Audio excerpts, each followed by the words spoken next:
digging in a basement in London makes a grisly discovery. The bones of not one, but dozens of bodies. I was very aware that it could be a major crime scene.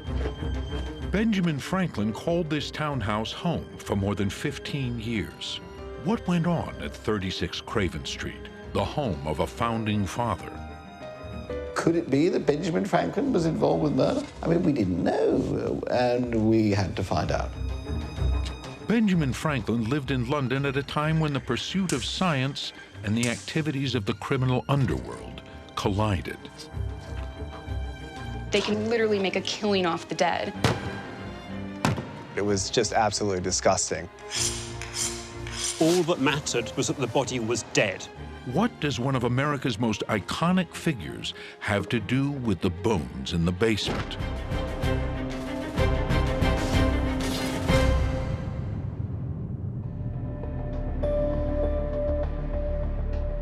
In December 1997, work was underway at an elegant Georgian townhouse in the heart of London.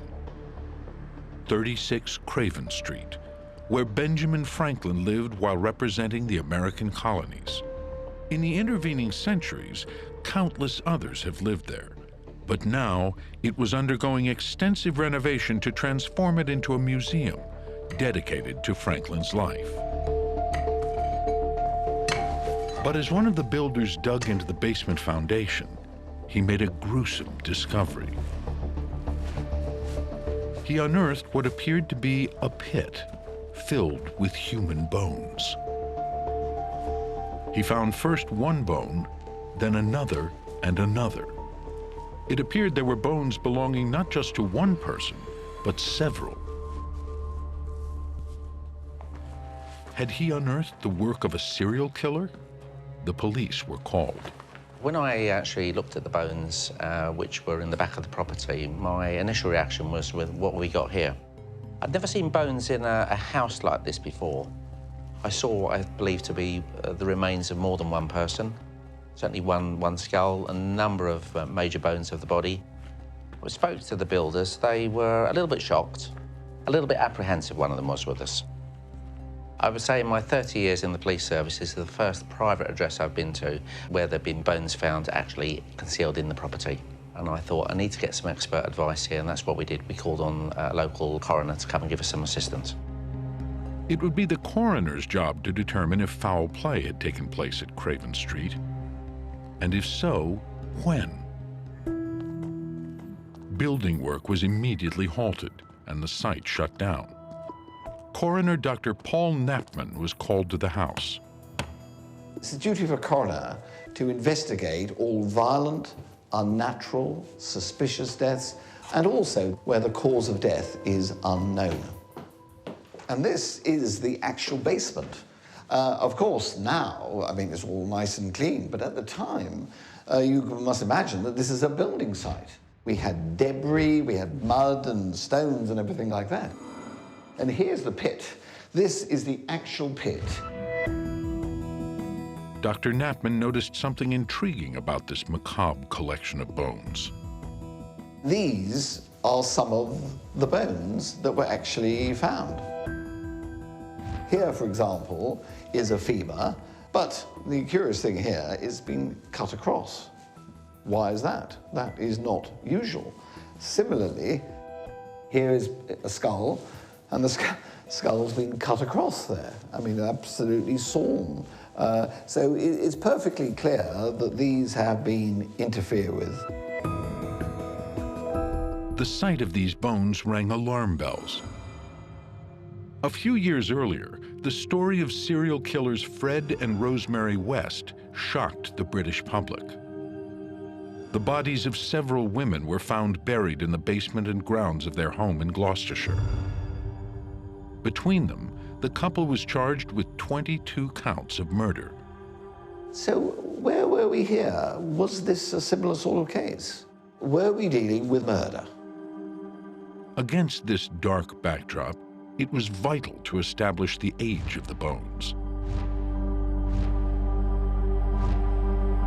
Test results completely changed the nature of the investigation. The bones were more than a century old.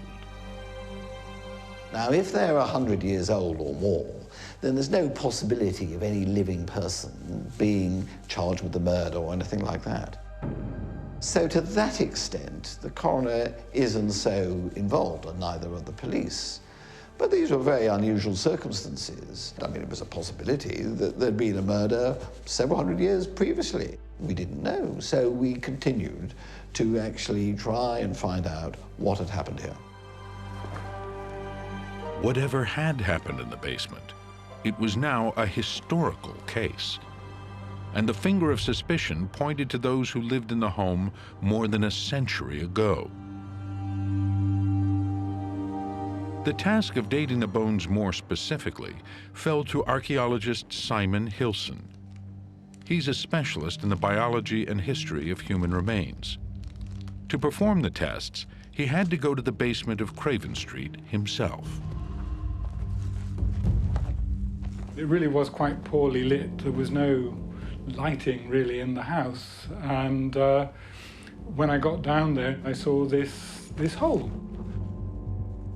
The builders wanted to finish off in the basement in a week's time. So initially we were given 1 week to do this small but very complicated excavation. I was very clear all the time this was an important building. But at that point I was keeping an open mind just to try and understand what the assemblage was. Professor Hilson excavated the site layer by layer, unearthing hundreds of bones. He also discovered numerous pieces of pottery and glass. These artifacts would be pivotal. Carbon dating isn't accurate enough for bones that are just a few hundred years old. So the key was to date these objects. Tests revealed the fragments were from the mid-1700s, the very time Benjamin Franklin lived at Craven Street.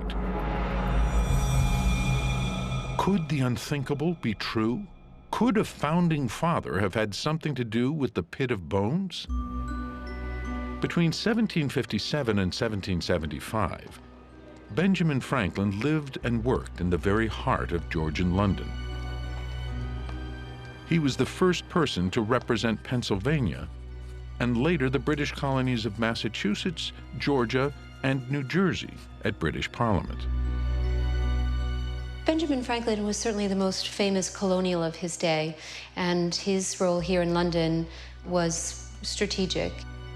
By day, he attended to politics, meeting with the leading figures of the age. He worked tirelessly during this period to try and effect reconciliation between the interests of the crown and the interests of the colonies. But what did Benjamin Franklin do at night? He threw himself into his other passions of philosophy, science, and invention. Benjamin Franklin was curious about the world, and he operated in it as a gentlemanly scientist. After he finally left London in 1775, Franklin went on to become one of the most important figures in history, a founding father of a newly independent America.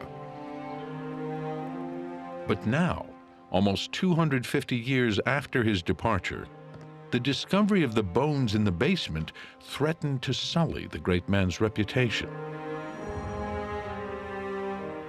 The press began to speculate about crimes carried out at the house. But the whole thing was bizarre.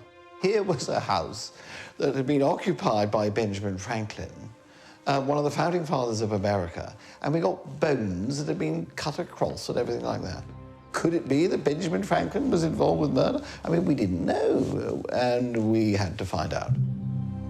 But surely a man of Franklin's stature could not be implicated.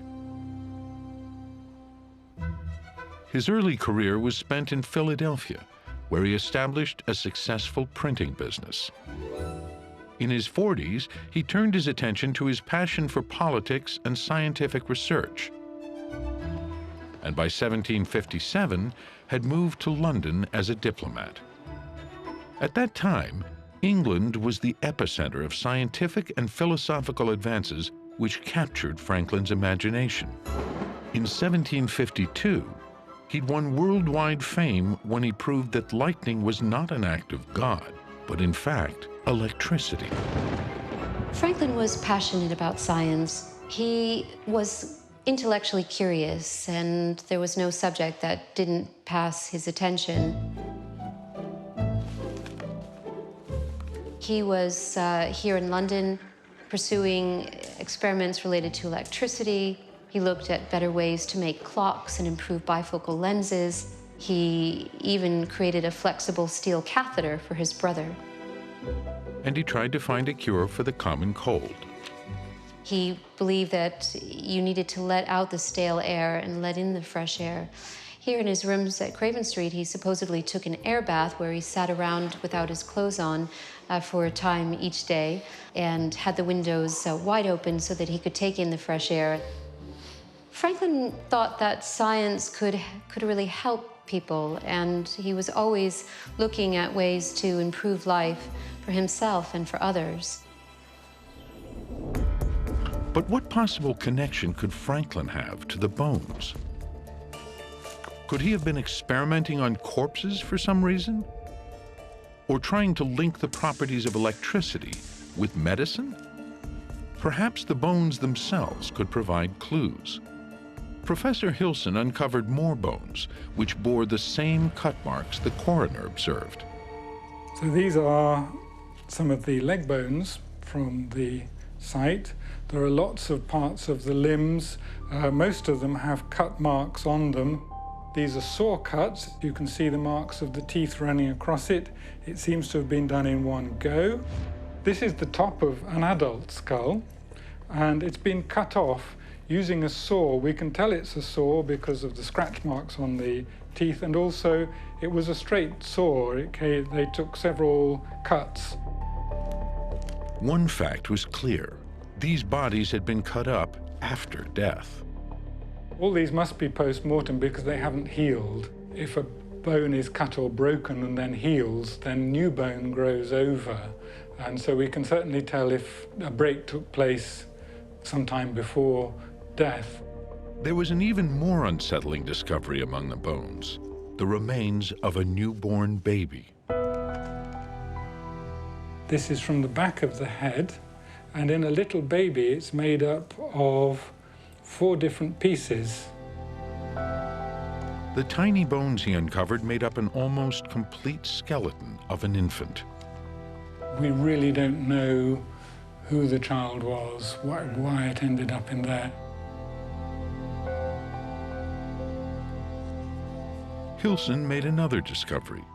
The human bones were mixed in with animal and bird remains. This was something different. This was a jumbled collection, what we call commingled assemblage, and it was clearly different to a regular cemetery. The mixture of animal bones included some exotic creatures, like those of a green sea turtle. These, for example, are the arm bones, the humerus, which are very, very distinctive.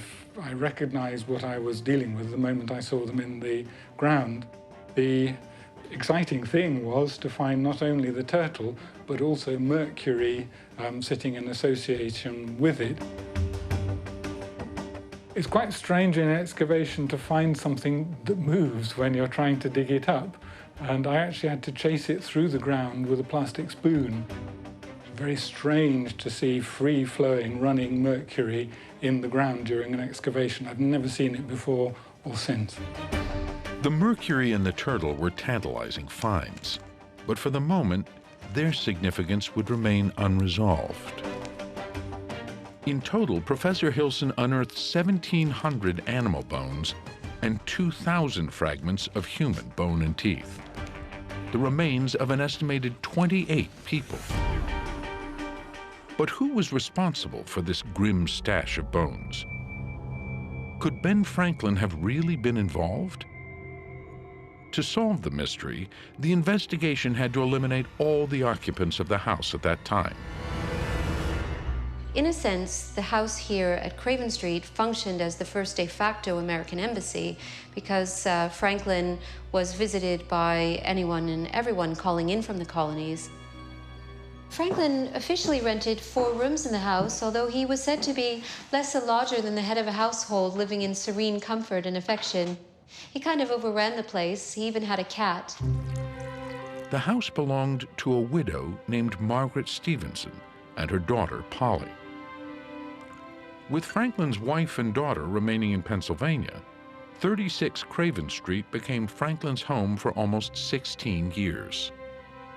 When Franklin came to this house, he was very warmly received and kind of found a surrogate family, similar to what he had left behind in Philadelphia. His wife, Deborah, was afraid of crossing the ocean, so it was said, and his daughter, Sally, remained as well. So by coming into this house, he was able to have the best of everything, really, because he was in such an exciting place, but also had this kind of important private life. But it appeared there was another notable resident of 36 Craven Street. A young doctor named William Hewson also lived at the house. Was there a connection between him and the Pit of Bones? William Hewson had moved from the north of England to London to further his medical career. 10 years after his arrival, while visiting friends on the English coast, he met a woman who would change his life. William Hewson met a young woman named Polly Stevenson, and she was the daughter of Margaret Stevenson. Polly was always described as being an unusually intelligent woman. So Franklin and Polly had a very close relationship. She was a dear friend of his. He considered her somewhat of a second daughter. Polly writes a letter to him, letting him know that she's met someone quite special. And Franklin writes back, feigning jealousy, but then goes on to say that he must be someone rather extraordinary if she's taken an interest in him. William and Polly were married at St. Mary Abbott's Church on July 10th of 1770, and Franklin actually played a very large role in the ceremony. He was given the honor of walking Polly down the aisle, and he, at the end, signed their wedding certificate for their marriage. Franklin and Hewson were kindred spirits, both swept up by the powerful intellectual principles of the Age of Enlightenment. The Enlightenment was an age of reason and trying to be rational about man's affairs and understanding the universe, and it celebrated the individual. At the heart of this movement was the Royal Society, an influential organization that dated back to the 1600s. It aimed to develop science for the benefit of humanity. The great thinkers of the day gathered to demonstrate their work. This group would provide another tangible link between Franklin and Hewson. We have here the greatest autograph book in the world. This is the Royal Society's charter book. It contains the founding document of the organisation from 1662 and the signatures of all of the Royal Society's fellows, the greatest scientists in the world. You'll see here we have the greatest of them all. This is Sir Isaac Newton. He was elected in the 1670s, and he signed the volume right there. On this page, we have the discoverer of oxygen, Joseph Priestley, very important figure for Enlightenment chemistry.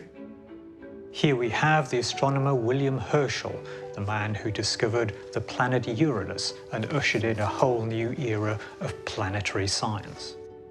Most importantly here, we have Benjamin Franklin, the greatest experimental scientist of this period.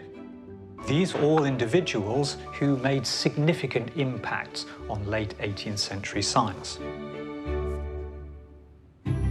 Then, in 1769, Franklin was one of a group of fellows who proposed a new member should join the society. On this page, we have the signature of William Hewson. And it's not just Benjamin Franklin who supports him into the fellowship, but it's a range of his peers. And really what they're saying is, here was a man who was a great scientist. He deserved to be in this book with the rest of science. And really, when you think about it, this is, between these two boards, a history of science over 350 years. But Hewson was no ordinary physician.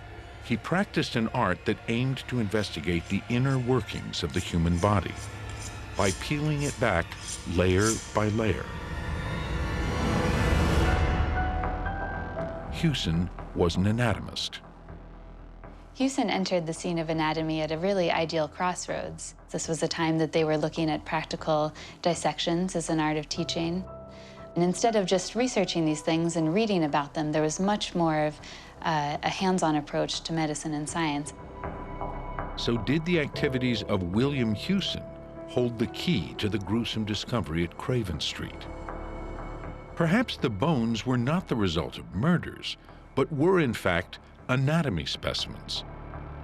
The pit of bones held a vital clue. Hewson conducted extensive research into the human lymphatic system, and his detailed findings were recorded by leading anatomical artists of the day. But to earn his place in the charter book, he'd gone a step further, giving a groundbreaking lecture at the Royal Society. Now, up until this point, it was believed that humans had a lymphatic system, but Hewson really set out to prove that this existed in other species as well. His test subject took everyone by surprise. It wasn't human at all. It was a green sea turtle. Now, one of his most ingenious experiments took place with a dead turtle, and Hewson basically injected mercury into the turtle and watched how it went through the lymphatic system. Could the turtle in Hewson's experiment be the very same one Professor Hilson discovered in the pit of bones?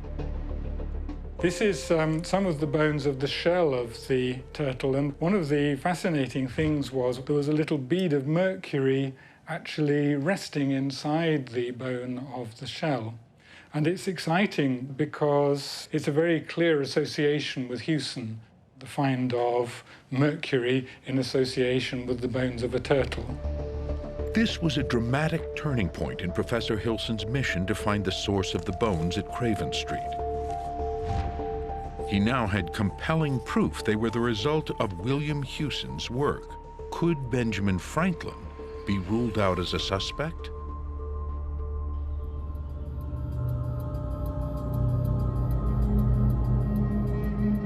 As an anatomist, Hewson was breaking new ground in medical research, and his work required a vital component: human corpses to dissect. But where did they come from? To answer this question, we must delve into a disturbing world. A world where those at the very forefront of scientific endeavor in the mid-18th century rubbed shoulders with London's criminal underworld.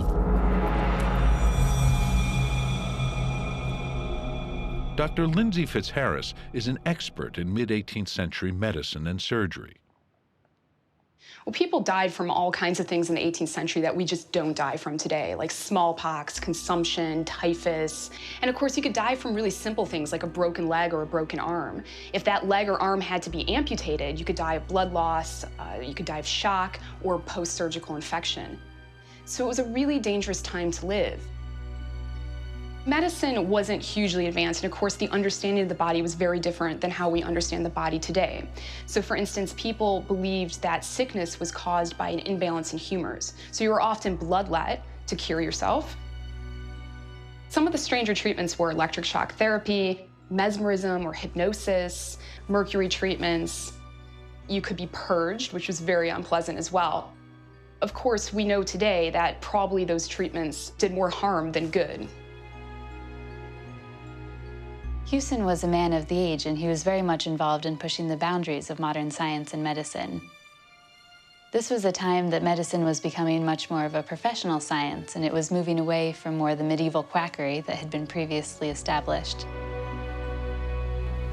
But to advance the science of medicine, Hewson had to enter a world that was illegal and unsavory.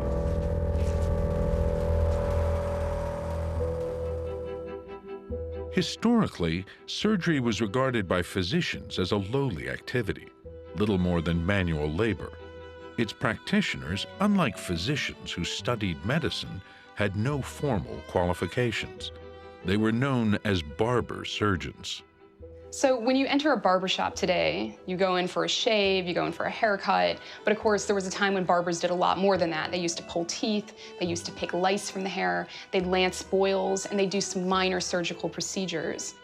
This really started because monks in the medieval period weren't allowed to spill blood, and so the barbers sort of took over from that. And they'd go into the monasteries and they'd give the monks haircuts, and they'd also perform these minor surgical procedures.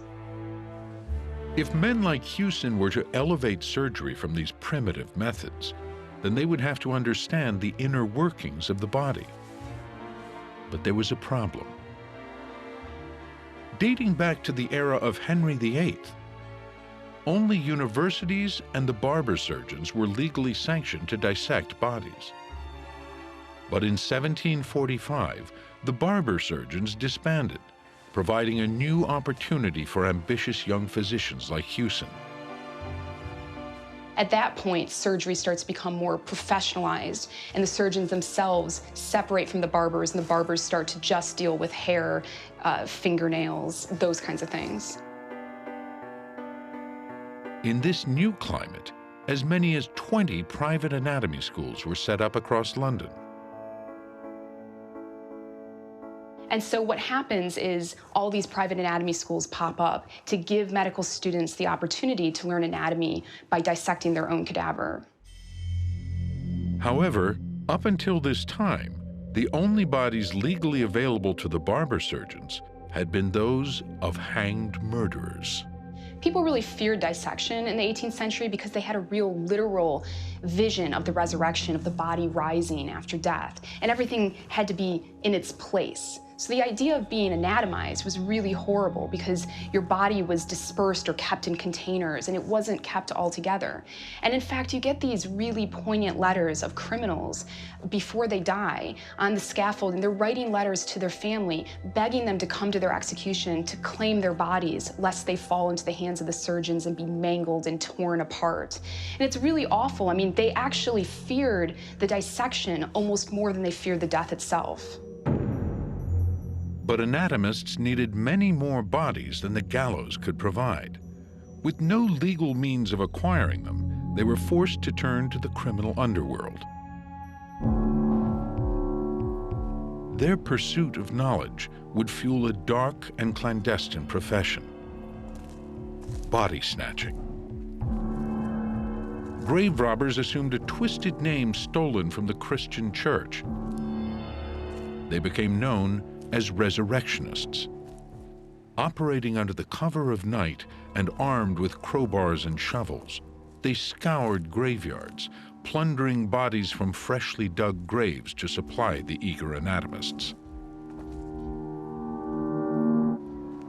Dr. Simon Chaplin is an expert in the resurrectionists' grisly activities. This is Bunhill Fields in the centre of London, one of the last surviving 18th century burial grounds. Today it's surrounded by the hustle and bustle of the city. In the 18th century, it was far more peaceful and quiet. It also had the other thing that resurrectionists wanted: bodies, and lots of them. Paupers' graves, where bodies were laid out in rows, easy picking for the resurrectionists. But the resurrectionists needed to move swiftly. People really hated dissection. They hated the idea of it, and they certainly hated the idea of their loved ones being dug up without them knowing and being brought to the dissection table. Quite often, family members would gather round a graveyard they knew to have been desecrated, and if the resurrectionists were caught, they could expect to be hounded by the mob. You get stories from towns and villages where it would be discovered that a body had been stolen, and all of the relatives would come to the cemetery and dig up the graves of their loved ones and take the coffins home with them until the cemetery could be made secured. To make the process as quick as possible, the grave robbers developed specific techniques to get the bodies out of the ground.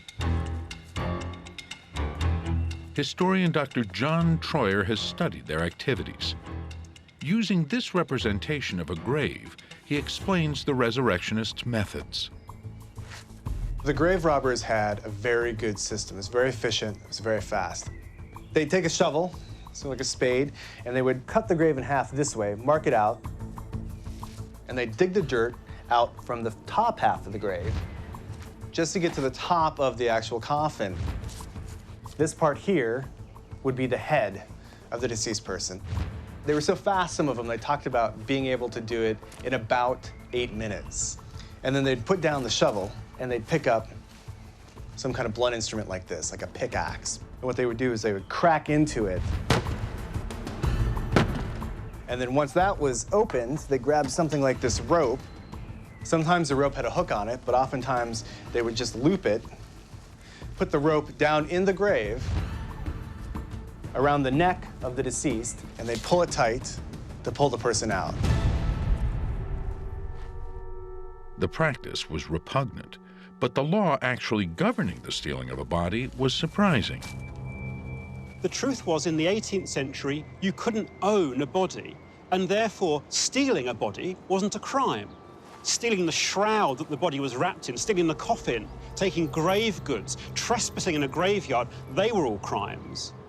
What they wanted was the body itself, so that's what they took. So they take off the rings, they take the jewelry, put it back in, cover it with dirt, and they'd be on their way. Quite often, no one would be any the wiser as to whether a body had been removed. The grave would be filled in, smoothed over, made to look good, so a lot of the body snatching went on without anyone ever knowing about it. You did have to be tough. You had to be willing to deal with rather gruesome situations, particularly if you cracked open a coffin and the person had been dead for too long. So it could have been a real decomposing body or a body that died of smallpox. I mean, there could have been any number of reasons that it was just absolutely disgusting. The early anatomists' need for bodies drove this underground industry, and it soon became highly profitable. All that mattered to a resurrectionist was that the body was dead. Child, adult, old, young, diseased or healthy, it made no difference. They could sell everybody they got to the anatomists. The body snatchers could literally make a killing off the dead. They could make as much as 10 guineas per body, which was 20 times the weekly wage of a silk weaver in East End London. Certainly there were bodies that were worth more than others. For instance, if it showed an interesting pathology, if there was a deformity that was very obvious to the body snatchers, a pregnant woman would fetch a huge amount. So body snatchers would be very excited if they came across something that was unusual. The industry was as cutthroat as it was lucrative. I like to think of the body snatchers as the gangs of New York. They're always fighting each other and trying to come up with ways of undermining one another. If a body snatcher knew that a surgeon was buying from somebody else, he might deliberately try and bring down the authorities on that surgeon rather than the body snatchers, dumping a body outside his house, for example, so that it might be discovered by his neighbors and cause a hue and cry. These were the kinds of tactics that resurrectionists engaged in. But as skilled as they were, sometimes the law did catch up with them. Well, people were certainly prosecuted, but the punishment was relatively low in comparison to how much money could be made. So you might end up in jail for a couple months, but during that time, a lot of anatomists also continued to pay the families that the body snatchers left behind. These activities seem far removed from the high ideals of the men of the Enlightenment like Benjamin Franklin. So how did his friend and fellow scientist William Hewson become embroiled in this dark, clandestine world? And what involvement did Franklin himself have?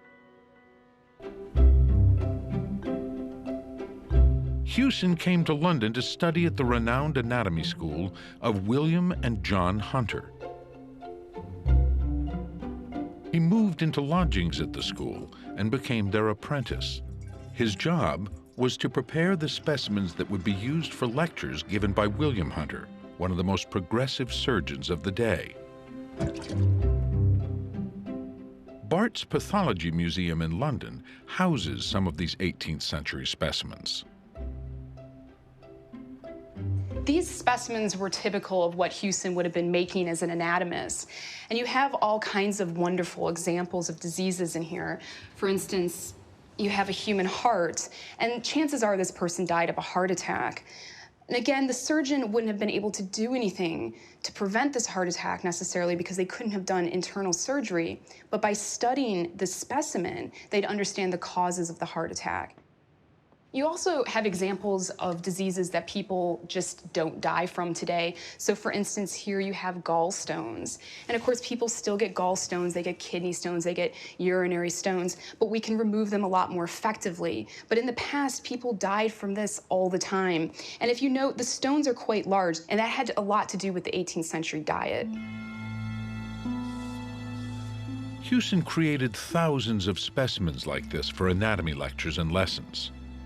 By stripping away the layers of flesh and muscle to reveal organs, blood vessels, and bones, anatomists came to understand how the body worked. Hewson wouldn't have just had wet specimens in his collection. He would have had dry specimens as well, and quite a few skeletal remains. This is a great example of rickets, which was caused by a vitamin D deficiency, and you can really see the curvature of the bone here. And having a specimen like this would have taught anatomists about the condition, about the consequences of the vitamin D deficiency. And it was a very common condition in the 18th and 19th centuries. But there was no escaping the unsavory nature of this kind of medical investigation. This is an example of a dry specimen, and as you can see, the body's been shellacked, and it's a great teaching tool for the vascular system. But it's also the body of a child. For me, this is a very poignant specimen because we don't know where the child came from. The child was likely body snatched. Of course, the anatomists needed specimens like this to learn about anatomy. But also, this was a real person. This was a real child who died. And medicine owes a huge debt to these people who were dissected in the 18th and 19th centuries.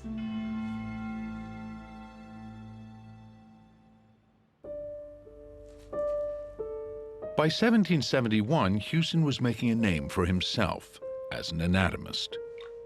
He was now a Fellow of the Royal Society, married to Polly, and a great friend of Benjamin Franklin. But after 10 years of working alongside William Hunter, the two men had a very public falling out, forcing Benjamin Franklin to intervene. He even mediated in a dispute over who owned the preparations, the preserved body parts that Hewson and Hunter had made together. Franklin was busy as a diplomat for the American colonies, but he still felt compelled to help his friend resolve this issue. He wrote many letters back and forth to the two, trying to understand their sides of view. He ultimately wrote an agreement with the purpose of, preventing this quarrel, but ultimately it didn't work, and the two continued to fight. Hewson had had enough, and he and Hunter parted company. He moved with Polly and their young son into her family home, 36 Craven Street. Now, without a job, Hewson decided to build his own anatomy theater. He found the perfect location, the back of 36 Craven Street. The house was ideally situated. Tyburn, the infamous gallows where public hangings were conducted, was just half a mile away. Hungerford Dock, where dead bodies from ships could be acquired, was just at the end of the street, and a graveyard was located behind the house. It meant that body snatchers could bring in bodies from the docks, from the workhouses, from the graveyards very efficiently, could bring them through the back door and into his anatomy school. Hewson would give lectures and conduct anatomy classes with the students, but conditions were far from the clinical standards we expect today. 18th century medical schools were noisome, smelly, messy places. These bodies would have been in advanced states of decomposition in some cases. A body literally begins to decompose the moment it dies, and gases build up in the gut. Things start to liquefy quite quickly. The other thing is that if a corpse was on the table, until you open up that corpse, you might not realize how advanced the decomposition was until that point. So for instance, the anatomist Hewson might open up a body and find that the internal organs have already liquefied and that there's really no purpose on going any further with the dissection. the anatomist and his students had to inure themselves to the smell and to the experience of working on these decomposing bodies.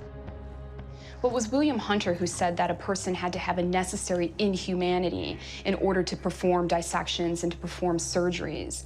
And I think that that really captures exactly what was going on with these medical students. You did have to overcome something in yourself when you first saw that dead body laid out and you had to cut into it. All the remains uncovered by Hilson in the pit bear the marks of dissection, consistent with the work being conducted by Hewson and his students at the Craven Street School. Taking the top of the skull off is one of the classic things that's done at a post-mortem. What happens is they cut straight down through the rest of the skull, so the skull is in two halves and students can see the arrangement of all the different bones inside. The brain would literally have been lifted out, presumably in their hands. We don't have the rest of this particular skull. I don't think we've got any other pieces that match up. So we don't really know whether this was the first thing they did when they made the dissection.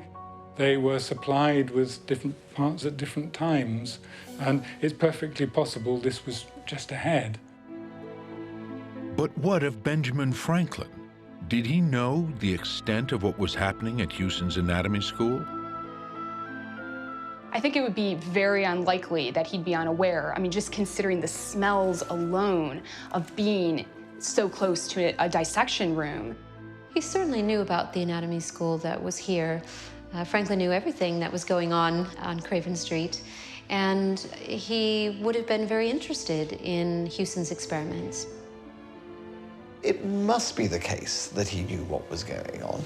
He was a fellow of the Royal Society, there were doctors there were surgeons there.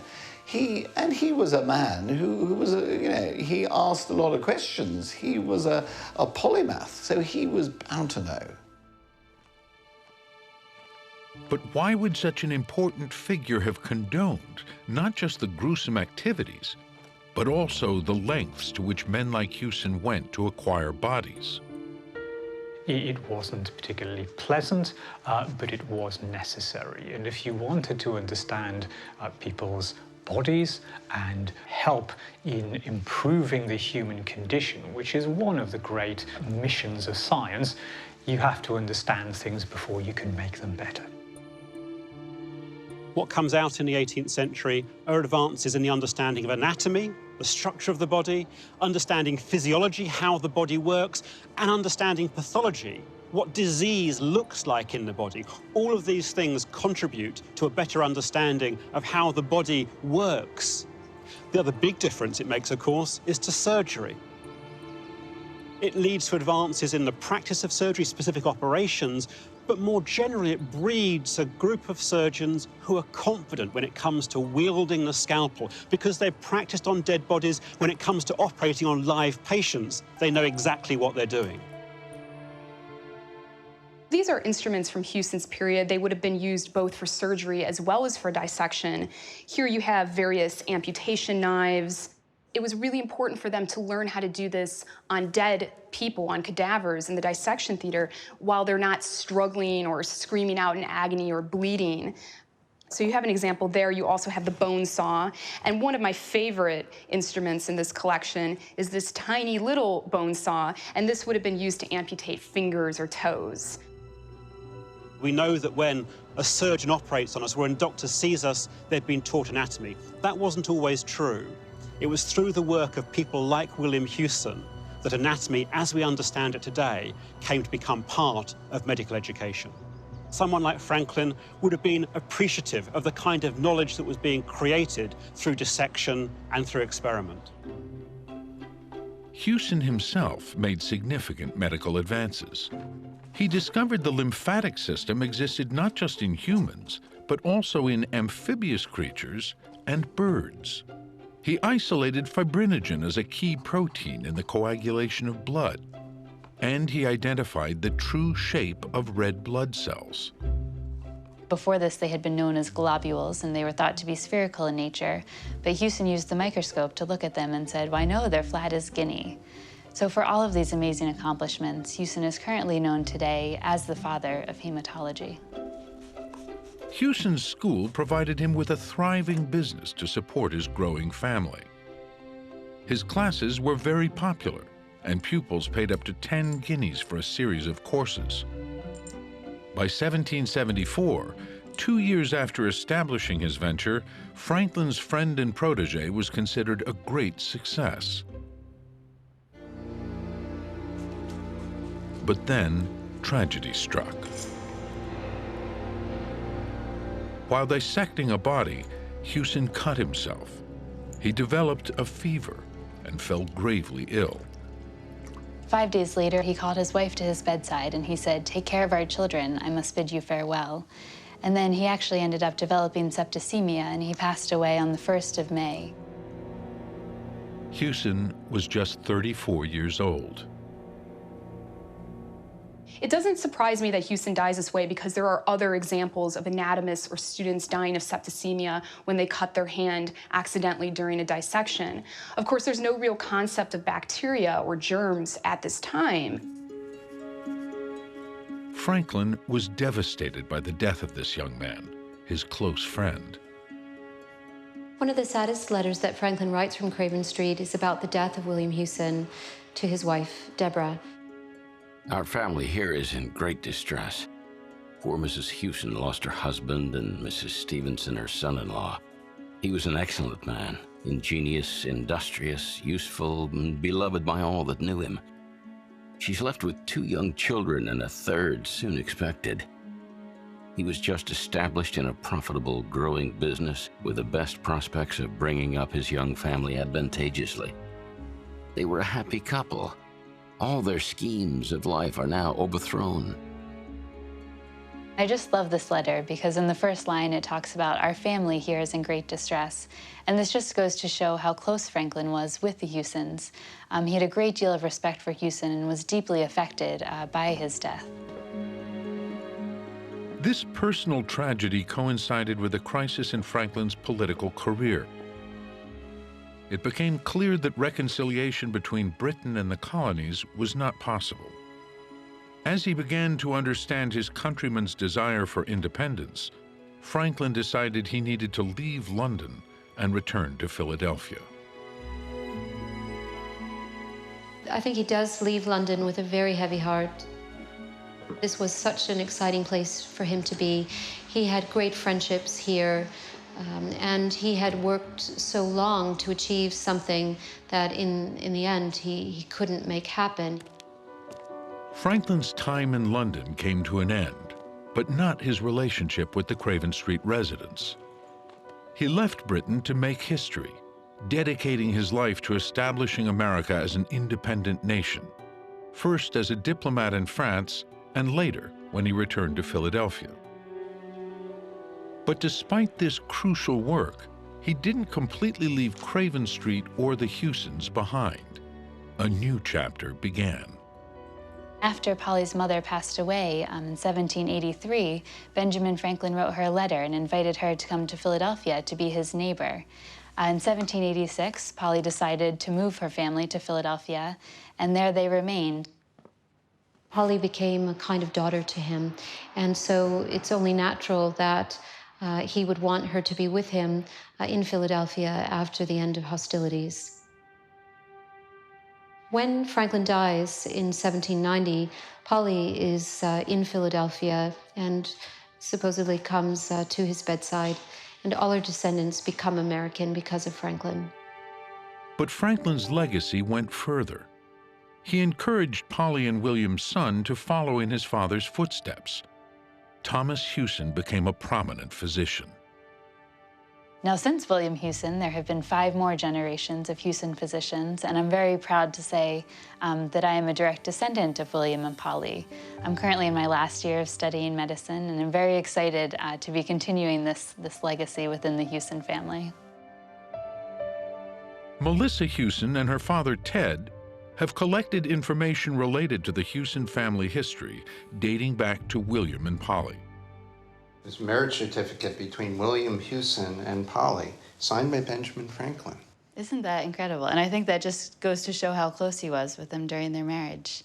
And then these are multiple letters that were written. This is actually an original letter written in William Hewson's writing. This is an original that was written to Mr. William Hewson. It says, teacher of anatomy at Craven Street. Now, this was the first edition of Hewson's research to be published. It talks about his research on the blood, the lymphatics. We were just talking about how he injected mercury into the dead turtle, and this is an illustration of that. As far as physicians, he was just one of many in the Hewson lineage, from certainly William to Thomas Adnell Jr., William, and James. And Melissa's as well, right? In one year. And incoming, Melissa. First female. Now we'll have to expand that frame. Second redhead. As a small child, I grew up hearing stories from my grandfather about these amazing men of medicine. Hearing these stories certainly created in me a desire to study in the field of medicine. And I have to say, when I get married, I don't think I'll ever be able to change my professional name. Being called Dr. Hewson on a daily basis will continue to remind me of how truly amazing it is to bear the Hewson name. The bones at Craven Street are symbolic of a remarkable chapter in medical history. The macabre activities of the body snatchers belie the important work that was done to create a profession based on science, logic, and evidence. The Hewson family just loves the story of the Craven Street bones. And I have to say, it's the type of story that we tell again and again around the dinner table with friends. So it's a very unique story to have attached to our name, and we just love it. But it's also provided insight into the life and character of Benjamin Franklin. I think that the Craven Street bone pits are part of Franklin's story, yes. I do think that the material there is a window on a particular time and place, and it really says that science was important and necessary. I think the discovery of the Craven Street bones reveals just how tightly Franklin was enmeshed in the medical and scientific world of 18th century London. And it was through that cross-fertilization of ideas, bringing together someone who was an entrepreneur, a philosopher, together with physicians and surgeons, that led to such great advances in human knowledge. We get a kind of 3-for-1 deal with Benjamin Franklin House. We get the incredible character of Benjamin Franklin. We get a beautiful Grade 1, simple Georgian building, and we also get the roots of medical history with the Craven Street bones. But this is a deeply personal story, too. It shines a light on the relationship Benjamin Franklin had with the people he considered a second family. By bringing Polly and her children to live near him in Pennsylvania, Franklin started the Hewson family on a new path in a new country. So I have to say that every time the Hewson family comes to see Franklin's grave, it's a very special moment for us. Our family is just filled with deep emotion of gratitude. We look at Ben Franklin and we see someone who's responsible for bringing us where we are today. And I think that's just an incredible history.